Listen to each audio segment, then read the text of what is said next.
أبي القاسم المصطفى محمد اللهم صل على محمد وآل محمد وعلى أهل بيته الطيبين الطاهرين الذين أذهب الله عنهم الرجس وطهرهم تطهيرا.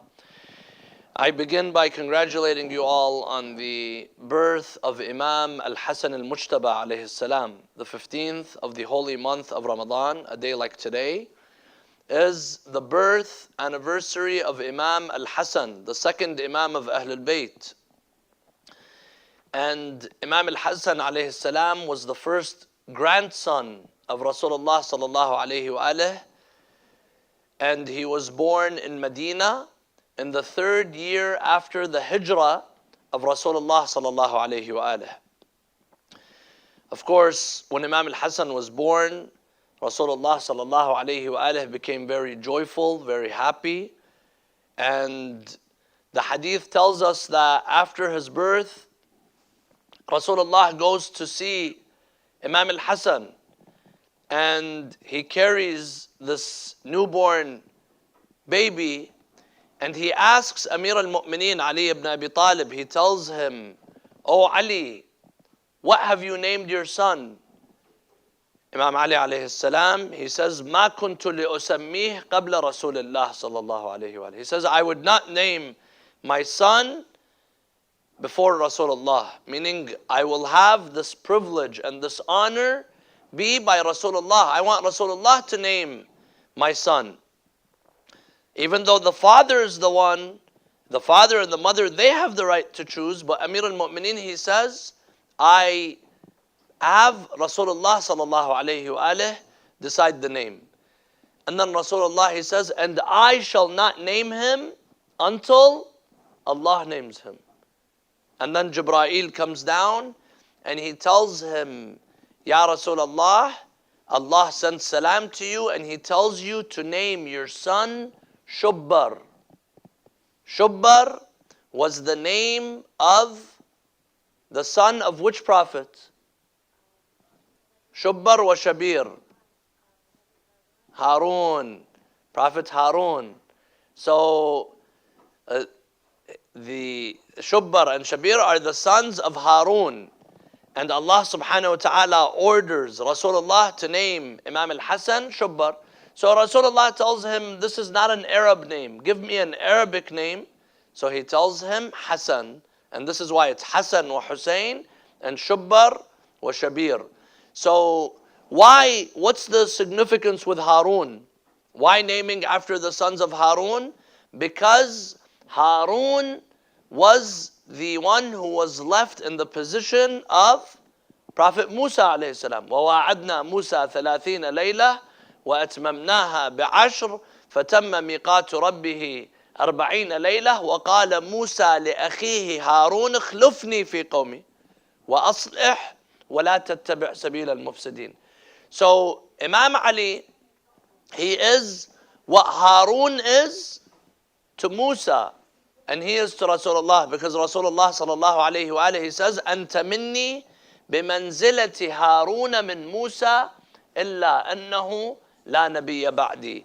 You are to me what Harun was to Musa, except you are not a prophet after me.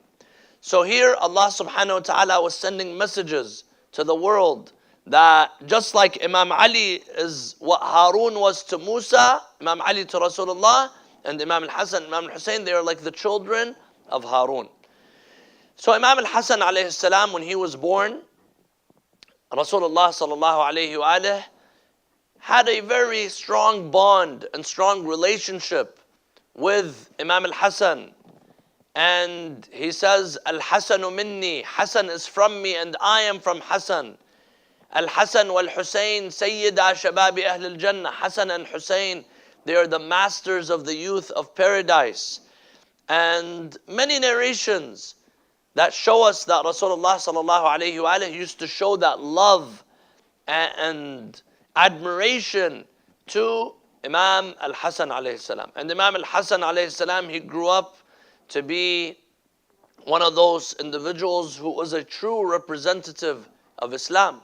We know after the death of the Prophet, after the death of the Prophet, there were some individuals that kind of changed. They did inqilab. Allah says in the Quran that إذا مات أو قتل انقلبتم على أعقابكم. Some of them, they turned back. But when we look at the Ahl al-Bayt alayhim salam, we see that they continued to follow the way of the Ahl al-Bayt, the way that the Quran had ordered them to, the way of Rasulullah, the Sunnah of Rasulullah sallallahu alayhi wa alayhi. Now, one of the qualities of Imam Al-Hassan alayhi salam is Halim. He was Halim, Hilm. What does Hilm mean? Hilm means that when you are able to take revenge, when you're able to kind of prove yourself to someone, but you choose not to. Because that is the better decision. Because Allah subhanahu wa ta'ala says in the Quran, idfa' billati hiya ahsan. Repel evil with good. فَإِذَا الَّذِي بَيْنَكَ وَبَيْنَهُ عَدَاوَةٌ كَأَنَّهُ وَلِيٌّ حَمِيمٌ وَمَا يُلَقَّاهَا إِلَّا الَّذِينَ صَبَرُوا وَمَا يُلَقَّاهَا إِلَّا ذُو حَظٍّ عَظِيمٍ. Imam Al-Hassan alayhi salam, he used to repel the evil with the good. Sometimes individuals, they would come and disrespect him. Individuals, they would come and they would harass him and abuse him and say things that are hurtful to him. But Imam Al-Hassan alayhi salam, he would not reply back in the same way that they would treat him. And this is really difficult. Imagine you're at school, imagine you go somewhere and someone comes and they begin to curse at you and you haven't done anything. Now you have the option to respond back in the same way, but you choose not to because that's the best thing to do. Imam Al-Hassan alayhi salam, many times individuals, they would harass him. You know, there were some people that claimed to be the Shia, some people that claimed to be the followers of the Ahl al-Bayt. What would they do? Imam Al-Hassan alayhi salam, he was forced to have a treaty. He was forced to end the war with Muawiyah. So some of the Shia, they would come to him and they would say, Assalamu alayka ya mudhill al-mu'mineen. Peace be upon you, O mudhill al-mu'mineen, meaning you brought disgrace to the believers.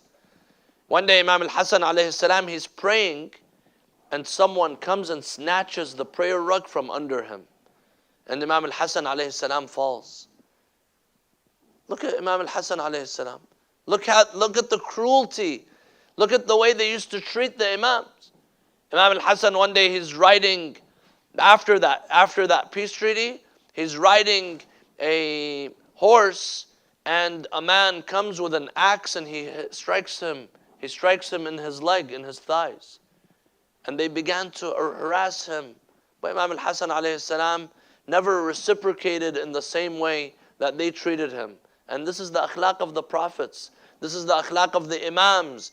This is the akhlaq of the righteous individuals. Those individuals who do not attack, who do not reciprocate evil. Because if you reciprocate evil, then there's always going to be evil. There has to be someone who stops it. There has to be someone who says, and who relies on Allah, who says, Hasbunallah wa ni'mal wakil. And this was Imam Al-Hassan alayhi salam.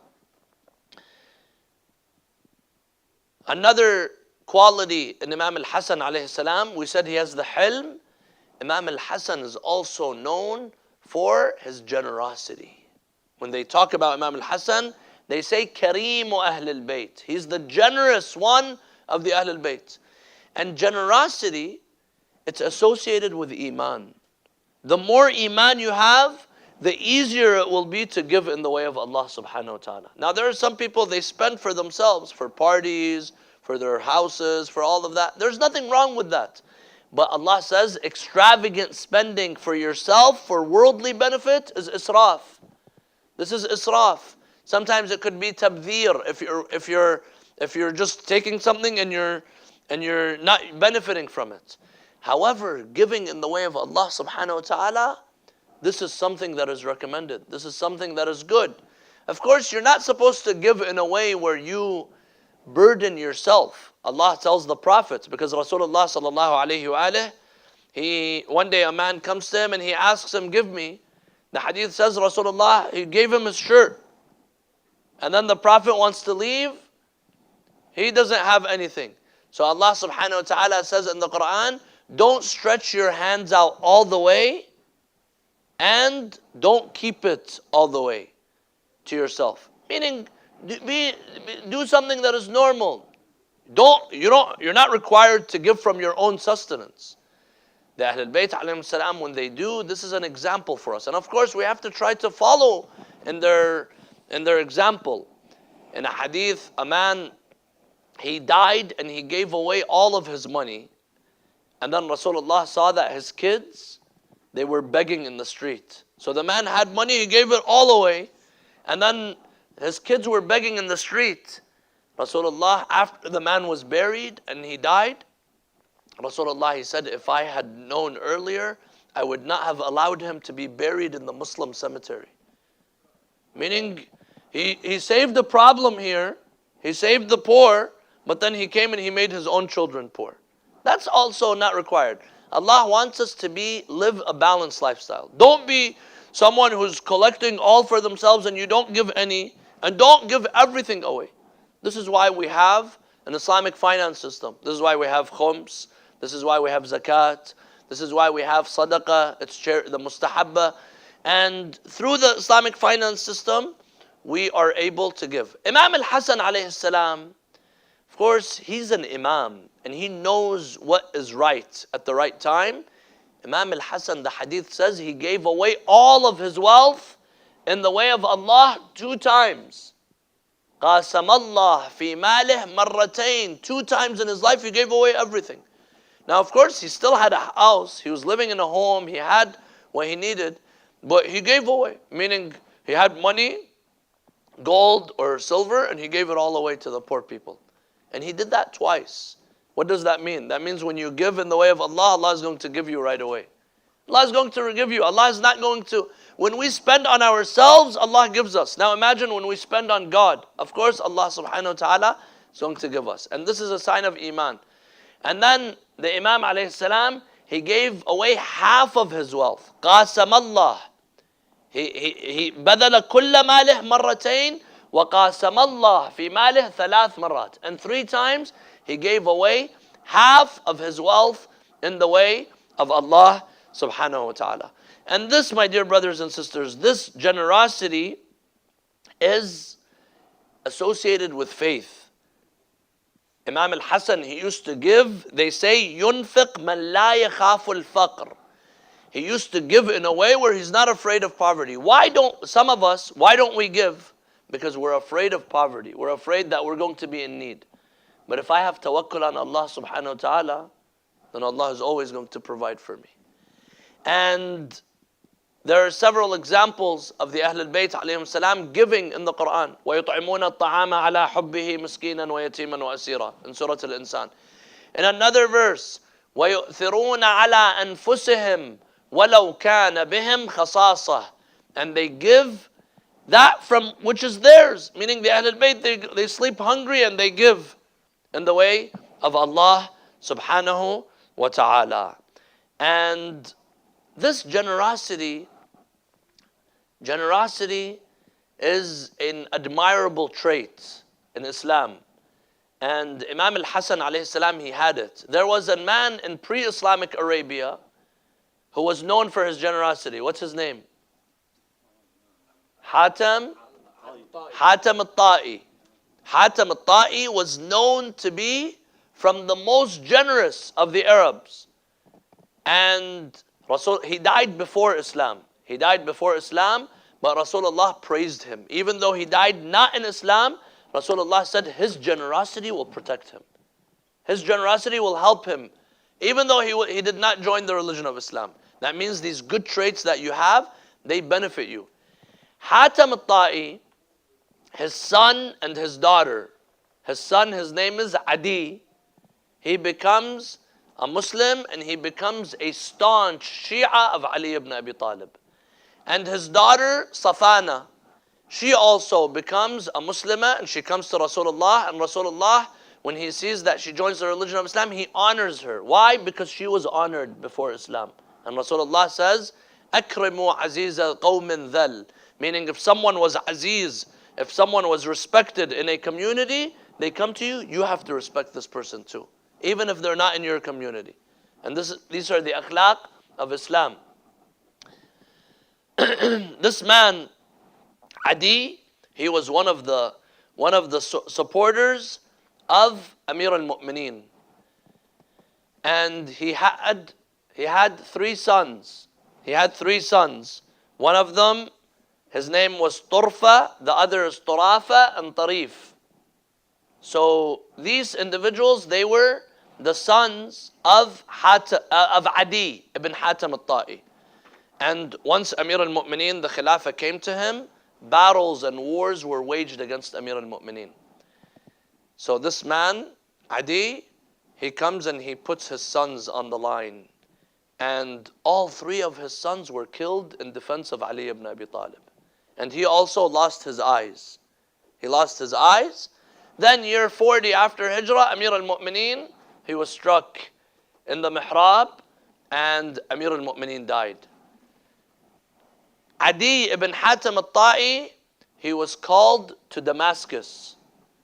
Muawiyah there, he wanted to kind of, rub salt on the wound. And he wanted to kind of, whenever he would find the Shia of Ali, he would try to persecute them and assault them and verbally abuse them. So he sees Adi, Muawiyah sitting, and several of these individuals, Marwan and these others. He tells him, ماذا صنعت طرفات ما صنعت طرفات. What happened with your طرفات, with your 3 sons, Turfa, Turafa and Tarif? What happened to them? So then he says, they were killed in the way of Ali ibn Abi Talib. My sons, 3 of my sons, they were killed in defense of Ali ibn Abi Talib.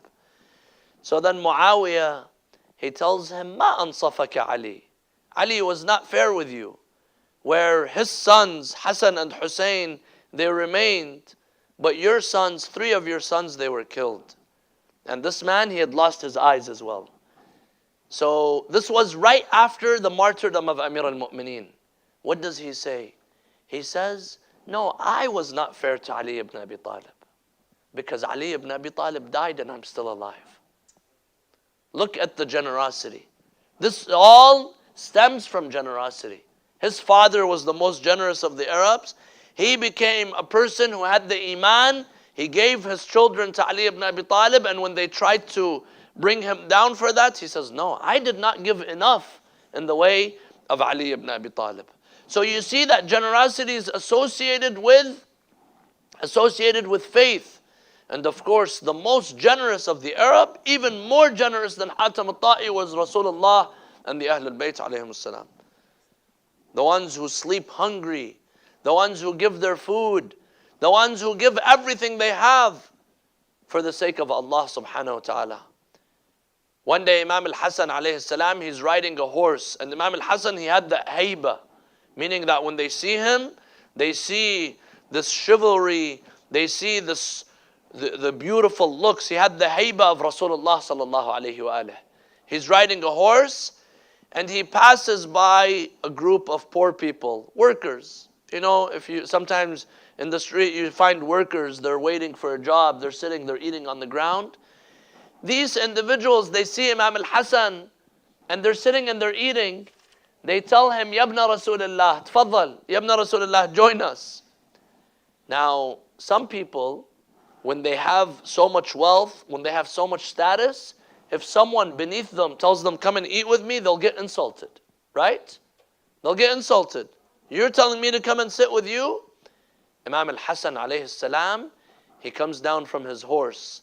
He goes and he sits with them and he says, إِنَّ اللَّهَ لَا يُحِبُّ الْمُتَكَبِّرِينَ. Allah does not like those who are mutakabbir. This is why accepting an invite is a sign of iman as well. Rasulullah, he used to accept a gift. He used to accept to be invited. Not because he wants to go and eat at someone else's house or because he wants other things from people, But because when you accept, that means you're saying, I'm not a mutakabbir. I'm not an arrogant person. I mean, it means I'm going to go and sit with you and eat with the food that you're eating. The food that you eat, the sitting that you're sitting, I'm willing to sit with you. And this was Rasulullah. Rasulullah used to accept gifts. Rasulullah used to accept invites. So Imam Al-Hassan, they invite him. He comes down and he says, إِنَّ اللَّهَ لَا يُحِبُّ الْمُتَكَبِّرِينَ. Allah does not love those who have takabbur, arrogance. He sits, he eats a few bites with them, and then he tells them, why don't you all come and eat at my house? And he invites them all to come and eat with him. And this is the akhlaq of the Ahlul Bayt alayhum salam. These are the Ahlul Bayt alayhum salam. And this is Imam Al-Hassan alayhi salam. Now there's a beautiful hadith of Imam Al-Hassan, Imam Al-Hussein, and Abdullah ibn Ja'far. Abdullah ibn Ja'far is their cousin, the son of Ja'far, the brother of Imam Ali, and the husband of Sayyidah Zainab. So the hadith says, روي أن الإمام الحسن عليه السلام خرج مع أخيه الحسين وعبد الله بن جعفر حجاجا. They traveled, they were going Hajj. And the narration says that when Imam al-Hassan and Imam al-Hussein, they used to go to perform Hajj from Medina to Mecca is about a 2-week or 10-day or 2-week walk or ride or 2-week ride in the camel. They used to go and they have the hundreds of camels and sheep and cattle that they want to sacrifice in the way of Allah. They used to take it with them, and they would not ride the camel. They would tell them, why don't you ride the camel? They say, we are embarrassed. We're going to Allah subhanahu wa ta'ala. How can I be riding when I'm going as the guest of Allah? So they used to walk. They used to walk, and the hundreds or whatever they want to sacrifice is with them. So this was Imam Al-Hassan and Imam Al-Hussein. And the hadith says Imam Al-Hassan and Imam Al-Hussein, they walked to the Hajj 25 times. 25 times they walked from Medina all the way to Mecca and they performed the Hajj. Now today, some people, when it comes to Hajj, of course Hajj has become very difficult right now. But I remember in the years that we used to go before, people, they say, no, I'm not going to Hajj unless it's a 5-star Hajj. I have to have the best treatment, I have to stay in the best hotel, the best food. If it's a little bit hot, if it's a little bit difficult over there, they start complaining. Why is this happening and why is that happening? You've seen this. I didn't see this. I heard a scholar, he said we went as a group and one person went and they saw that Hajj is, you're bumping and you're rubbing shoulders with someone here and it's hot and you're sweating and all that. He said, this is the Hajj? And he didn't do the Hajj, he went back, he flew back. Astaghfirullah. Look at the tawfiq when Allah wants to take away the tawfiq from someone. So the story was actually narrated to me by my uncle Sayyid Hassan. So this is a shame that some people, they only want the 5-star treatment. Hajj is all ubudiyah. So they are going and they're going hujjajan فَجَاعُوا وَعَطَشُوا فِي الطَّرِيقِ. Now, it seems like right now they didn't have anything. Maybe they were coming back from the Hajj. So they were hungry and thirsty while they're traveling, on the way. فَمَرُّوا بِعَجُوزٍ فِي خَبَاءٍ لَهَا. They walk in the desert while they're traveling. They see an old lady who's in a hut or in a tent. So they ask her, هَلْ مِن شَرَاب? Is there anything for us to drink? So she says, فَقَالَتْ نَعَمْ هَذِهِ الشَّاةِ احْلَبُوهَا. She had a goat.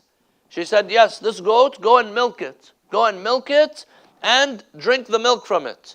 وَاشْرَبُوا لَبَنَهَا فَفَعَلُوا ذَلِكَ. So this is what they did. They go and they drink the milk from the goat. ثُمَّ قَالُوا لَهَا هَلْ مِن طَعَامٍ. They're stranded. They're stranded. They tell her, is there any food as well? So she says, فَقَالَتْ لَا إِلَّا هَذِهِ الشَّاةِ. She says, I don't have anything except this goat. She says, فَلْيَذْبَحَهَا أَحَدُكُمْ حَتَّى أُهَيِّئْ لَكُمْ شَيْئًا تَأْكُلُونَ. She says, let one of you slaughter it, and I will prepare the food for you. فقام إليها أحدهم فذبحها وكشطها ثم هيأت لهم طعاما فأكلوا فلما ارتحلوا فقالوا لها. So they ate, and then once they were about to leave, they tell her, we are from Quraysh. They tell her, we are from Quraysh. And نريد هذا الوجه, meaning we want to honor you. We want to honor you. فإذا رجعنا سالمين فلمي بنا فإنا صانعون إليك خيرا.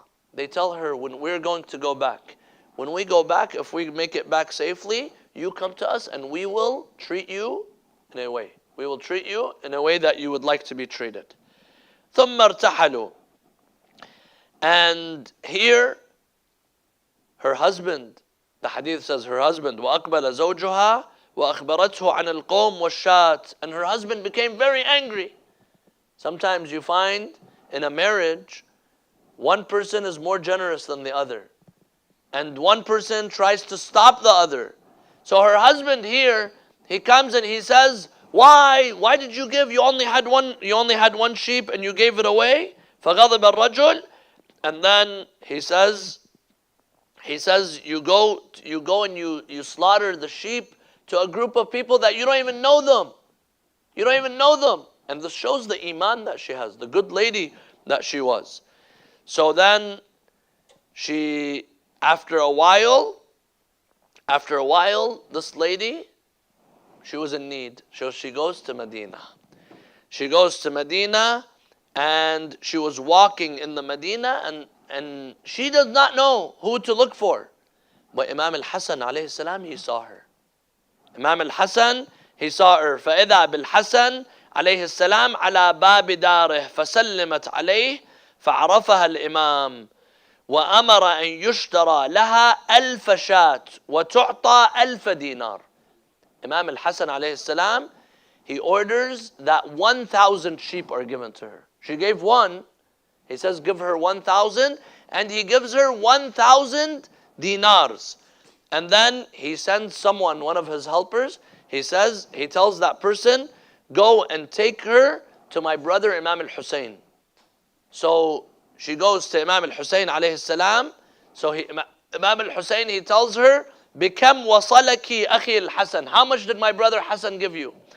So she tells him, he gave me 1,000 sheep and 1,000 dinars. So Imam Al-Hassan alayhi salam, Imam Al-Hussein, he orders that the same amount is given. So now she has 2,000 sheep and 2,000 dinar. And then he sends her to Abdullah ibn Ja'far. They go to Abdullah ibn Ja'far and he tells her, how much did Imam Al-Hassan and Imam Al-Hussein give you? She tells him the amount. So he also orders for the same amount. So now she left Medina with 3,000 dinars and 3,000 sheep because she gave one. Is this a good investment? This is a good investment, right? And this is a lesson for us. If you make an investment in God, Allah subhanahu wa ta'ala will give you back. Allah subhanahu wa ta'ala will give you back. And this was just one. Now the lady was very generous.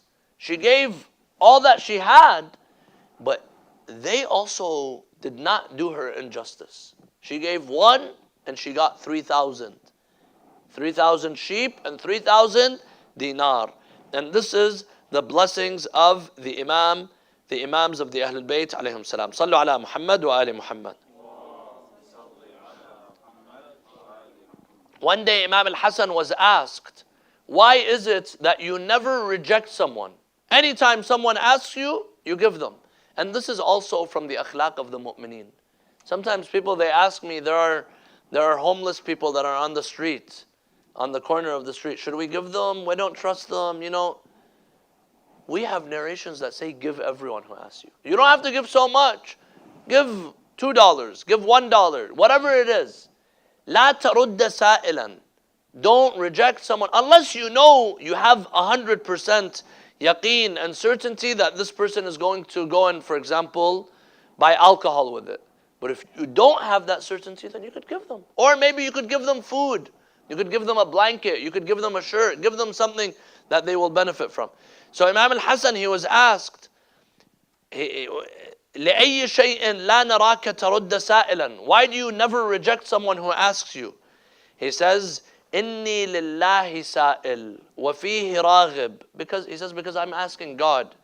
And I beg Allah subhanahu wa ta'ala. And I have hope in Allah subhanahu wa ta'ala. وأنا أستحي أن أكون سائلا وأرد سائلا. He says, and I'm embarrassed, I have shame that I ask from God, but I also don't give the one who asks me. So he says, وَأَنَّ اللَّهَ عَوَّدَنِي عَادَةً. And Allah had made me accustomed to this ada, this thing that I'm used to with God. I have this relationship with God that I'm used to it. What is it?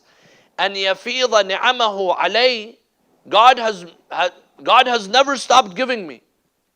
Has God ever stopped giving us? No matter who we are, Allah subhanahu wa ta'ala has always given us. That breath that you're breathing, that's a gift from God. That food that you had yesterday, the food that you'll have today, that's a ni'mah from God. The moment our rizq stops, that means our death has come. As long as we're alive, our rizq will continue. So he says, God has made me accustomed to always giving me, and I have وَعَوَّدْتُهُ أَنْ أَفِيضَ نِعَمَهُ عَلَى النَّاسِ. And I have also made a covenant with God, that as long as God is giving me, and God is always giving me, I will always give towards other people. فأخشى إن قطعت القادة أخشى إن قطعت العادة أن يمنعني العادة. He says, I'm afraid if I stop giving, then God will stop giving me. And this is the way you could go to the top business school, you could go to the top economic school, they're not going to teach you this rule. You give in the way of Allah, Allah will give you back multiple times. Do they teach you this in these top business schools? I don't think they teach this rule. But this is a rule by Allah in the Quran. وَإِذْ تَأَذَّنَ رَبُّكُمْ لَإِنْ شَكَرْتُمْ لَأَزِيدَنَّكُمْ. You show thanks, you show shukr, Allah will continue to give you. And this, my dear brothers and sisters, is Imam Al-Hassan alayhi salam. Of course, Imam Al-Hassan was also known for his bravery. Today, some people, when they talk about Imam Al-Hassan alayhi salam, they say Imam Al-Hassan was not brave like Imam Al-Hussein. Imam Al-Hussein was brave. He went for shahada, for martyrdom. Well, the answer is that no. Imam Al-Hassan alayhi salam was the Imam of Imam Al-Hussein. And if Imam Al-Hussein was around at the same time as Imam Al-Hassan, he would have made the same exact decisions that Imam Al-Hassan made. Meaning that what Imam Al-Hassan did, Imam Al-Hassan was forced to make a treaty with Muawiyah, and he did not fight Muawiyah. Some people, they come and they say, oh, he was afraid to fight, he's not jihad, he's not into jihad like his brother Imam Al-Hussein. No, Imam Al-Hassan, he has the same bravery and the same tawakkul on Allah and the same strength as Imam Al-Hussein. However, the circumstances were different. For every Imam, the circumstances were different. And here, Imam Al-Hassan alayhi salam was known for his bravery. I mentioned last night, if anyone heard the lecture last night, that the Imam Al-Hassan, he ended the battle of Jamal.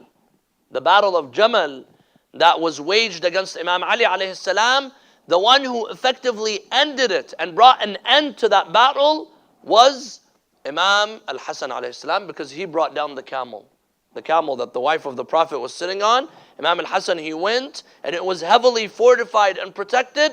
He brought it down, and the war came to an end.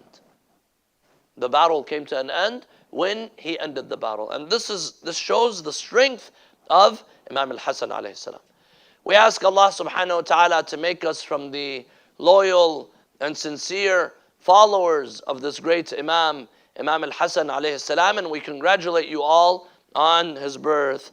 وَإِلَىٰ أَرْوَاحِ الْمُؤْمِنِينَ وَالْمُؤْمِنَاتِ. And for the souls of all of the marhumin, and for the souls of the marhumin who have sponsored the dinner tonight, and the marhumin who have contributed towards these programs, we ask you all to recite Surah Al-Mubarak.